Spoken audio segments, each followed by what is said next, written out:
joining us right here on the Rich Eisen Show with a huge Week 12 ahead. The Super Bowl winning head coach for the Ravens joining us here on the Rich Eisen Show. How are you, Coach? Coach, I'm doing great, Rich. You don't have to try to impress me. You open your mouth, and I'm constantly amazed. Now, you know what, Brian? I appreciate that. There may be an I in Brian and two in Billick, but you're a team player like that. I appreciate that. Thank you. Hey, before we start down the road, how was it to see your name up in the Ring of Honor in Baltimore? That's great. Yeah, leading up to it, I didn't quite know what to expect. And of course, there's in the back of your mind, you're this fear that you come out and there's one guy sitting in the stands that didn't go get his nachos and beer, and it's going, yeah, I remember you.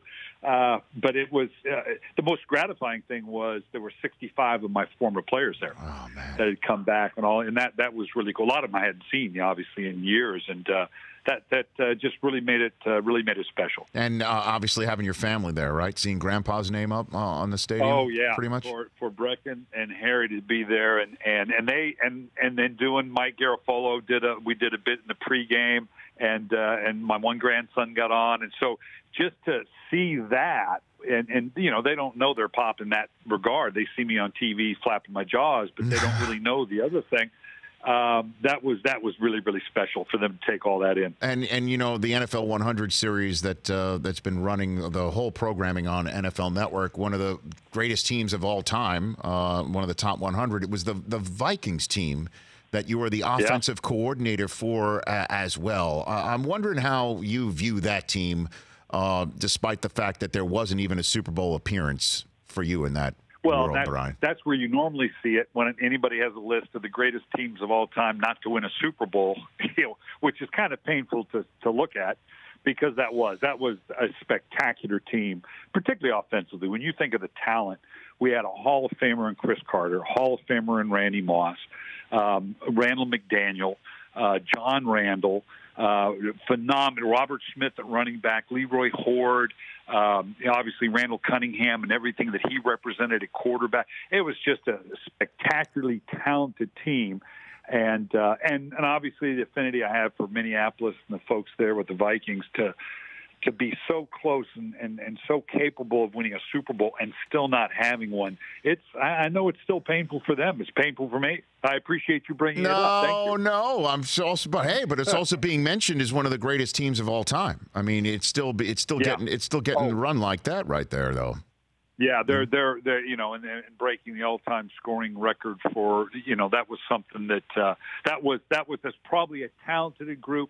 Offensively, as we've seen in this league. Let me start our football conversation in the here and now from a macro level. Brian Billick here on the Rich Eisen Show. We've got a team in New England that's winning games on defense. I mean, in terms of defense, 0.9 touchdowns given up through 10 weeks. They've given up fewer touchdowns than games played. Then you look at the Ravens and you look at San Francisco, and they both have over 2,000 yards rushing as a team. Are we seeing a shift in how to win football games, especially since it was Week 12 last year that we saw supposed death of defense between the Rams and Chiefs? Brian, are we seeing a shift here in the NFL? Yeah, and then had a Super Bowl that was what? That was defensive dominated. I don't know that it's a shift. The value or the perception of the value of great defense or running the ball certainly feels diminished when you talk about the rule changes and the way offenses are up and down the field and the number of great quarterbacks we have. I don't know that it's a shift that even with those, at the end of the day, you're still going to need dynamic quarterback play. I mean, it have to be Hall of Fame play, but you're talking right now of the three teams you mentioned. Two of them, one's got a Hall of Fame quarterback in Tom Brady. The other is a guy in Lamar Jackson that we all just continually, week after week on Playbook, we're constantly talking. I mean, we could every week talk about Lamar Jackson and just how unique this guy is. I mean, think about this. Lamar Jackson, in his first 15 or 16 games, I think I get this right, has rushed for more yards than Damian Tomlinson, has thrown more touchdown passes than Tom Brady, and has a higher completion percentage than Drew Brees in their first 15 games. That's it's like you can't get that out of your mouth. It's like it's just not going to come out of your mouth to say something which seems just ridiculous to say. But back to the point, I still think we're going to need that quarterback play. When you look at the Ravens, and I think clearly they're the best team right now, they are complete. That's what makes them so scary, all but unique. Offense, defense, and that's what's getting lost is how good this defense is getting again because of all the spectacular things that's going on with the offense and what they're doing. But this defense, and they're doing it without a singular dominant player. They don't have the Ray Lewis. They don't have the Terrell Suggs on the back end. You know, they don't have the Ed Reed. They're a very unbelievably talented and solid defense that, A, you can't run on them when they're healthy. And in that secondary, they make it very hard to get big plays. So of that group that you're talking about, and I think that is the right group to talk about, I think Baltimore, but it's in all the people in the AFC the same way, whether it's Kansas City, whether it's Houston, whether it's Baltimore, can we go into Foxborough because of, you know, New England and their schedule and whatever, could very well end up with the number one seed. Yeah, I know that the only team that does appear to have the ability to make sure that Belichick and Brady pack a bag in mid-January to try and get to Miami, Baltimore is the only one that has that chance because they've already beaten them. They're only a game behind. They have that tie break. Right. But the question with Lamar Jackson that constantly gets asked, Brian Billick here on the Rich Eisen Show, is the question of sustainability. Long term, for sure. Like long term, how's he going to look at? Will he be as banged up as, say, Cam Newton is by the time he's 30? And then short term, we saw what the Chargers were able to do with Lamar Jackson last year when he was just a rookie and he got the reins of an offense that got changed in midstream in the middle of last year. What about this year? What you're seeing through 10 games, the sustainability for them to go to Miami and win it all would be what, Brian? Well, the sustainability in terms of what they're doing, how it's schematically and tactically put together, the fact that they've had an entire offseason and will now have an entire season to implement it compared to last year where they kind of had to make it up as you go. Absolutely, they can sustain it in their style of play. I think we've seen nothing to indicate that Lamar Jackson's not going to continue on. I mean, their formula is stunning because of their ability to run the ball, and obviously with him being the huge part of it. They average 30 in their wins, 36 or 37 minutes time of possession. So, you know, taking nothing away how great that defense is, it's easy to play pretty good defense when you're not on the field. But when they are in the field, they make it really tough on offenses to not go 3-and-out. I mean, Houston is a good football team, and they just got beat up all but in Baltimore, mostly because as brilliant as Deshaun Watson was, you get in, you go 3-and-out, you're dead. You don't see the ball again for a quarter and a half. That's a tough combination, so that can be sustained. The question of can Lamar Jackson stay healthy, you know, and we're all waiting for, and not in a morbid way, but going, geez, kind of guy who's carrying the ball better than 220 times on the year as a quarterback, can he do that and not get hurt? And they've got a guy in RG3 who's the backup that I'm sure is sitting there, yeah. Not like the Grim Reaper, but he's not, you know, kind of just going, I've seen this before. I've seen this before. Be careful, you know. But they're all in. They're buying all in, and they don't care. They're going to run him for as many times as they got to run him, and he seems to be able to kind of take care of himself, and you hope it keeps going. Brian Billick here on the Rich Eisen Show. Let's walk through the marquee matchups then of this week, starting with tonight. The Texans and the Colts. I like the Colts, Brian. I love Quentin Nelson. I think he might be one of the most valuable players that never gets mentioned. How he solidifies that line and the run game and the pass protection. The defense is getting better. This seems like the Colts have the Texans' number. I wonder how you see Thursday night to kick off week dozen.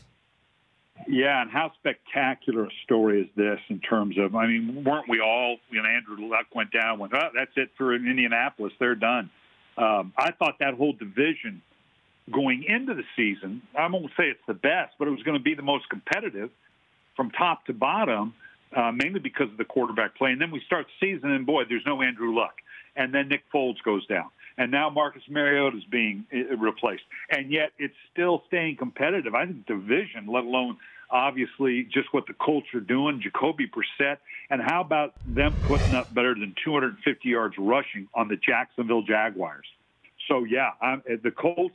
But having said that, I think the Texans, I think that offense, and notwithstanding what we saw against Baltimore, and the fact they're at home, It'd be great to see the Colts come out and have that kind of game just because they're a great feel-good story.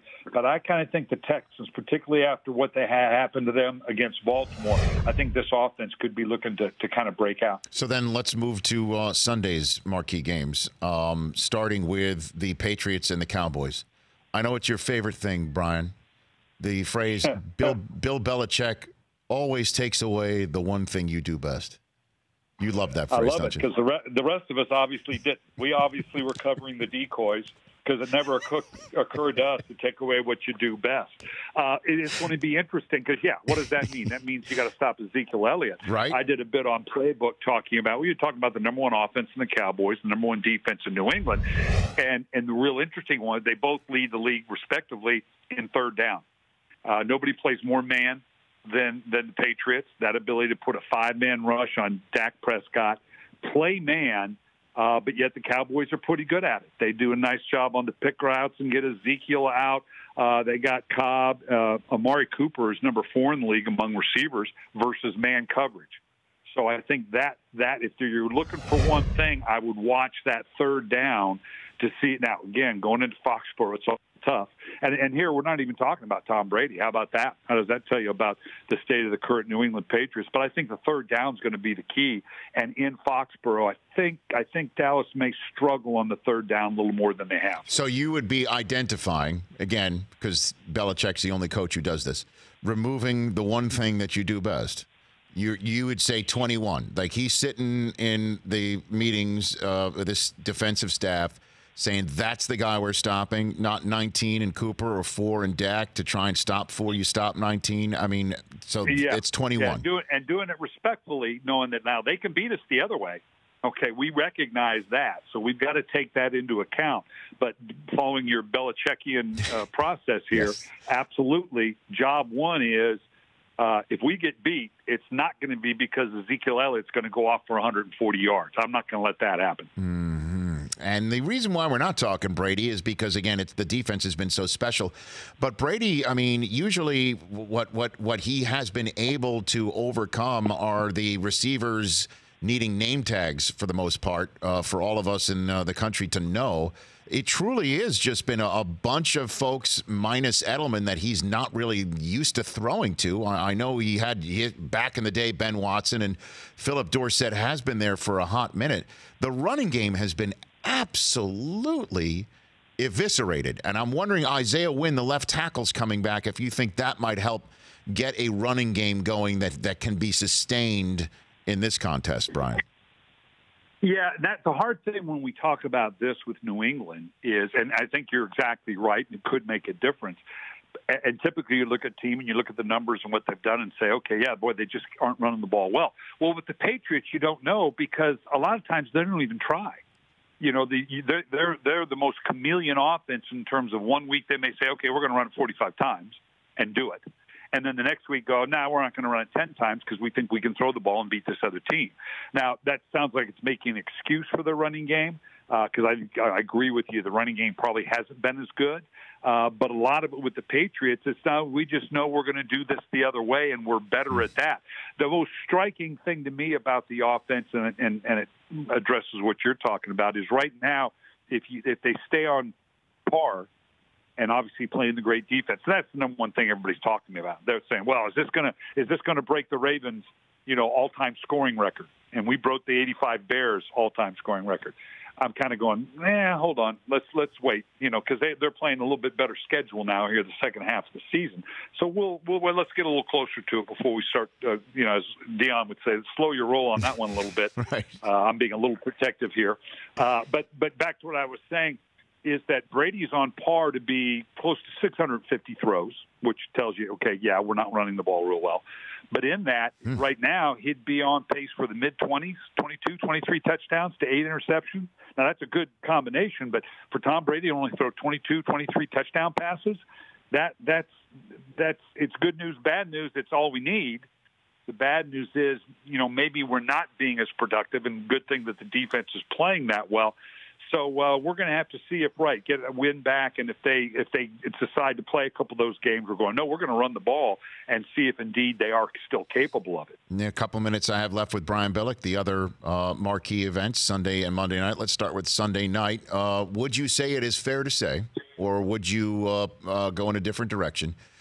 Green Bay at San Francisco is, for the right to call the winner, the best team in the NFC through 12 weeks. Yeah, no, I think that's fair. Although I would say this, particularly when it comes to the NFC, is top to bottom, notwithstanding what happens with Dallas and Philadelphia and how that's well. Right now, our field of 6 is probably going to be who it is. Again, notwithstanding, if Minnesota and Green Bay flop, let's say, or even Seattle and San Francisco flop, I still think that's going to be the same group. I don't think the Rams are going to find their way into it. And Philadelphia might if they can rebound, and Dallas loses New England and whatever. But top to bottom, I tell you what, I could be real convicted about any of these teams ending up being in the Super Bowl. Clearly, San Francisco, if they win, will remain on top, particularly with the win at Green Bay, beating Green Bay. If Green Bay can beat San Francisco in San Francisco, and Aaron Rodgers is just being, like I said, I didn't coin the phrase, but I love it. He's not the GOAT, but he is the BOAT. He is the best of all time. What he's doing, you talk about with a group of guys that we don't know who they are. Who knew who Aaron Jones was or Kumaro? I mean, we knew who Jimmy Graham was, and yet here he just keeps, throwing it out there, and these guys keep, they're pretty good offensively. I think that's the trouble also for San Francisco is going to be those matchups defensively with, okay, who do you put on Aaron Jones? Who do you put on Jimmy Graham in that secondary that Aaron Rodgers isn't going to take advantage of it? So, yeah, clearly if Green Bay can go to San Francisco and win on the road, and that you got to love it. You asked Aaron Rodgers about home field advantage, what you want it to be in Green Bay. He goes, well, as opposed to what? Go to San Francisco or L.A. where it's 70 degrees and nice? He goes, I think I can live with that too. I bet. And then on Monday night, you just mentioned the Rams and their prospects sitting there at 6-4. To me, there's so much conversation about what's wrong with Goff, and then in terms of Gurley's health, and that there may be some merit to that, although the Rams have constantly been saying he's fine. It does appear to me the issue there on offense is that line. That line was terrific last year. It won the Offensive Line of the Year, awarded NFL honors for a reason. They were together. They were healthy. This year, totally different. That said, it does appear that they might have reconfigured the line and found Gurley at the same time against the Bears last week, and that might be a way for McVay to try and kind of reverse a little bit, engineer what his offense has been, and go through that, certainly against a Ravens team that you talked about dominating time of possession. I wonder if you think that might be a key to victory for the Rams on Monday night. Oh, it'll be a huge key. They're going to have to do it. They won't, because they're about to get their butts handed to them. Because I tell you what, this Raven, and I'm not being a homer here, this Raven defense, I did a bit on Playbook. Their interior, when you talk about Brandon Williams and Michael Pierce, and they've added Teco, like they didn't have enough beef in the middle, they've got a defensive lineman in Alan Ricard that would be the starter stud on most teams as an interior defensive lineman, and the only way he's getting on the field is as fullback. I mean, that's how deep they are in the defensive line. The secondary is talented, experienced. The Rams, and I agree with you 100%, they're going to challenge it. They got to hope they can run, because otherwise the time of possession, it's going to be a long day for them. And even if they are better and they feel like they're back on track, I don't know that the Ravens are going to be the team to try to prove that we're really still back on track. I think they're going to have a tough time running the ball. Brian, thanks for the time. Love the chat.